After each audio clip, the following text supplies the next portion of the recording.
Hello, mindful friends. Today we're going to be talking about the difference between judgment and discernment. So we know that in mindfulness practices, we're constantly being told, approach this in non-judgment, non-duality. And here we're told not to judge things as good or bad, right or wrong. And this can be confusing because then we wonder, well, how am I supposed to be learning what to engage with and what not to engage with if I'm not allowed to judge things as good or bad?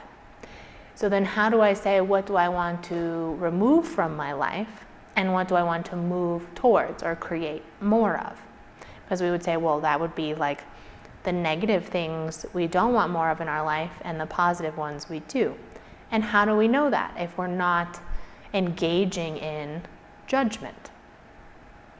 So where discernment comes in is it allows us to be aware of what serves us and what doesn't.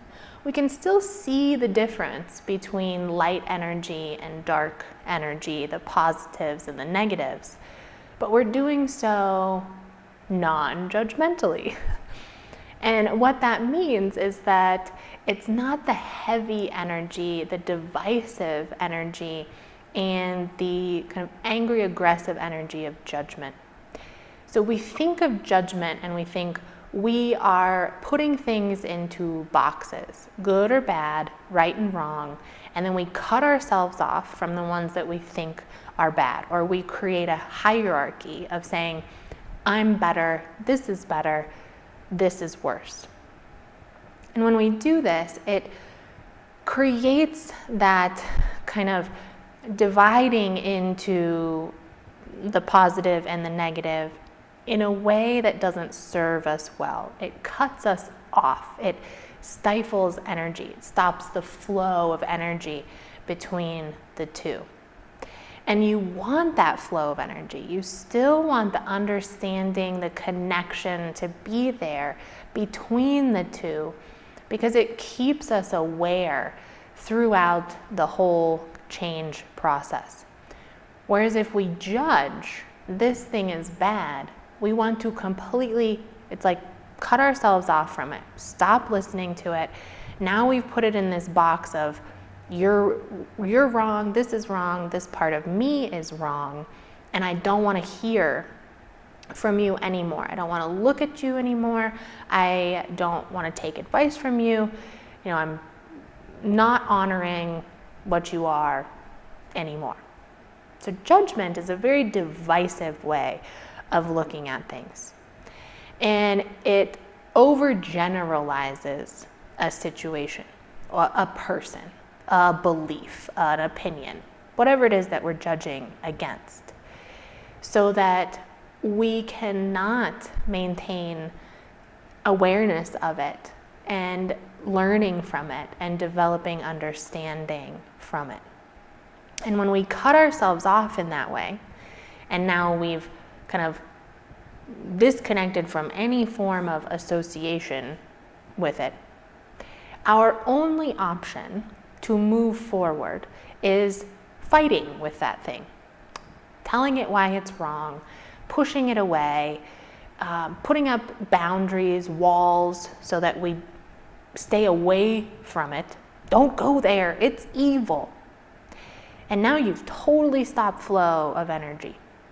And you've created a battle within yourself and with other people. So if it's other people we're labeling as wrong, now we've created a battle with them. And now, because we've done this and labeled them as bad or evil, all of our communication or all of our interaction is now trying to convince or trying to prove that they are wrong. So we show up in aggressive ways. We show up in ways that are attacking. This does not serve because now we can't learn from them at all. We can't see the good sides at all, and we cannot come together and really heal, right? So it's very dualistic, saying this over here, this over here. Now let's not combine the two. Discernment wants to take down that barrier, the wall, the label of good and bad that keeps us apart from one another. Discernment is able to see the pieces and the parts that don't serve, that harm, while still staying in contact and open to the things we can learn from, the goodness within, the truth below. It can stay in contact with the other, whatever it is, the behaviors within us, the characteristics within us, or in others, other beliefs, other opinions. We can stay in contact with it. We're not afraid of it in discernment. We know that our awareness can help us to put energy in different directions from the things that are harmful, but still stay unified, stay in harmony.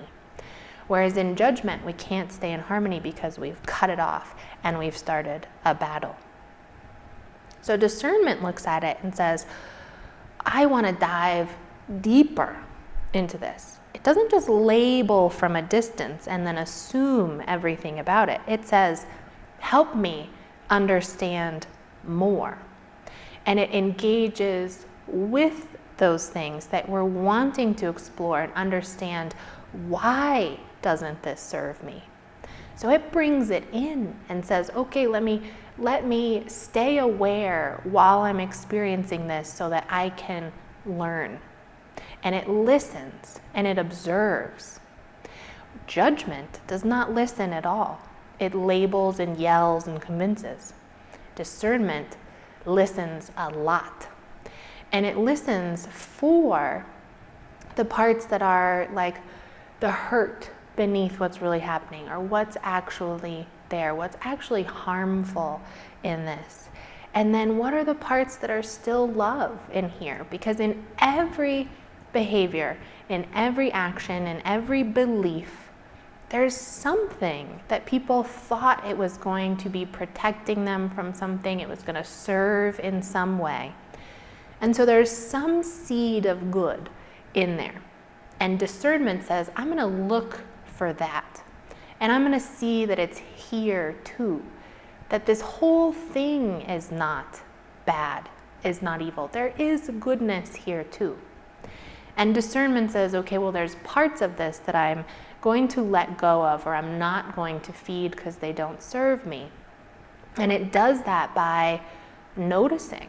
What do these things call up in my behavior, in who I'm being, and how I'm speaking? And then I'll let go of those that don't serve me very well. But now I'm going to see that there's still good here. There's good everywhere. And I'm going to feed that. So I'm going to turn my energies in that direction. But I have never in that created a hard, solid wall that says, you are all bad. This is all bad, and my only option left is to attack or kill or blame. It never does that. It says, there are parts here, I see that there's a bigger truth here than just the badness or the dark. And I see that keeping the flow of energy moving and in everything, I can still feed the good energies here. And that helps true healing come through, because we're feeding the good versus spending all of our time creating the attack and the fight against the bad. So discernment helps us to stay open to one another, to different opinions, to different lifestyles. And in that openness, it helps us to see that there's a bigger truth than the label. But then within that, we can see what are the parts we want to feed and what are the parts we want to let go of. But it never moves towards full-on fight, attack, negative, dark behavior. And that helps us to still be able to know what to engage with and what to let go of without doing it in a way that harms us and other people. So I invite you this week practicing discernment and judgment. And I guarantee what you will find is it's not so easy because we have a very big tendency to go to judgment. It's easier. It's much more convenient to just say, they're wrong, or this part of me is wrong. Let's fight the whole thing. Let's put them all in that box and be done with it. It takes a lot more effort, a lot more vulnerability, and a lot more, there's fear in staying open to people. And even parts of yourself that you're like, this is not a part I want to stay open to. But see where that leads you to develop understanding and then to help you really feed the good, even in that kind of difficult experience. If you like these little talks and would like to join a group session or individual coaching, you can find us at newleafmindfulness.com. If you have a comment or a suggestion on a topic, you can leave it below. And don't forget to like, share, and subscribe.